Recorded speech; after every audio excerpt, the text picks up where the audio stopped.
হাসরের ময়দানের ভয়, কিয়ামতের ময়দানটা হবে এই জমিন। নবীরা সমস্ত মানুষগুলো উলঙ্গ দাঁড়াবে, নারী পুরুষেরা। আম্মা জানা আয়েশা বলেন, নবী হাসরের ময়দানে নারী পুরুষ যদি উলঙ্গ দাঁড়ায়, লজ্জা কি কেউ পাবে না? শরম পাবে না? নবী বলেন, শরম পাবে দূরের কথা, এমন আযাব শুরু হয়ে যাবে।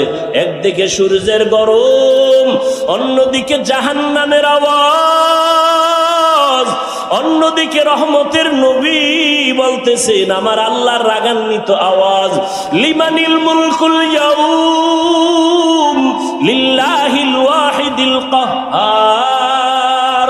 ও যুবক, কয়দিন আর যৌবনের বাহাদুরি করে নামাজ ছাড়বা, বেপরদায় চলবা, দাড়ি কাটবা? তোমার মতো কত যুবক তো এই ছাত্র জনতার আন্দোলনে কবরে চলিয়া গেল। ও যুবক বাবা, কত যুবকের লাশ গাড়ির নিচে তাকায়া দেখো।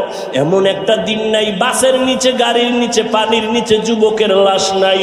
কয়দিন আর বাঁচবারে যুবক বাবা? আজকে তুমি যত বান্ধবী দেখো আর বন্ধু দেখো, ওরে আজরাইল যখন এসে যাবে কেউ নাই। তোমার আমার গায়ের গেঞ্জিটা পর্যন্ত বেলেট দিয়া কেটে কেটে রেখে দিবে। কেউ নাই। কই আমার বন্ধু যদি শুনে তুমি আমি মরে গেছি, সাথে সাথে বন্ধু মোবাইল থেকে নাম্বারটা ডিলিট করে ফেলবে, বলবে তো মরিয়া গেছে, এখন আর এর নাম্বার মোবাইলে রাইখা লাভ নাই।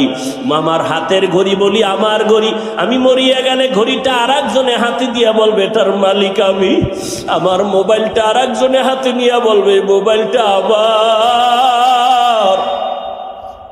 আমার বাড়ি আমার বাড়ি আমার গাড়ি যাই বলি সবাই আমাকে নামায় বলবে বাড়ির মালিক আমি।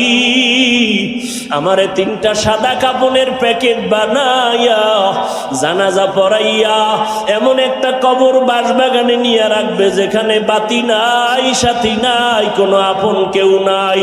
আমার মা কোথায়, বাবা কোথায়, ভাই কোথায়, বোনেরা কোথায়, বন্ধু কই?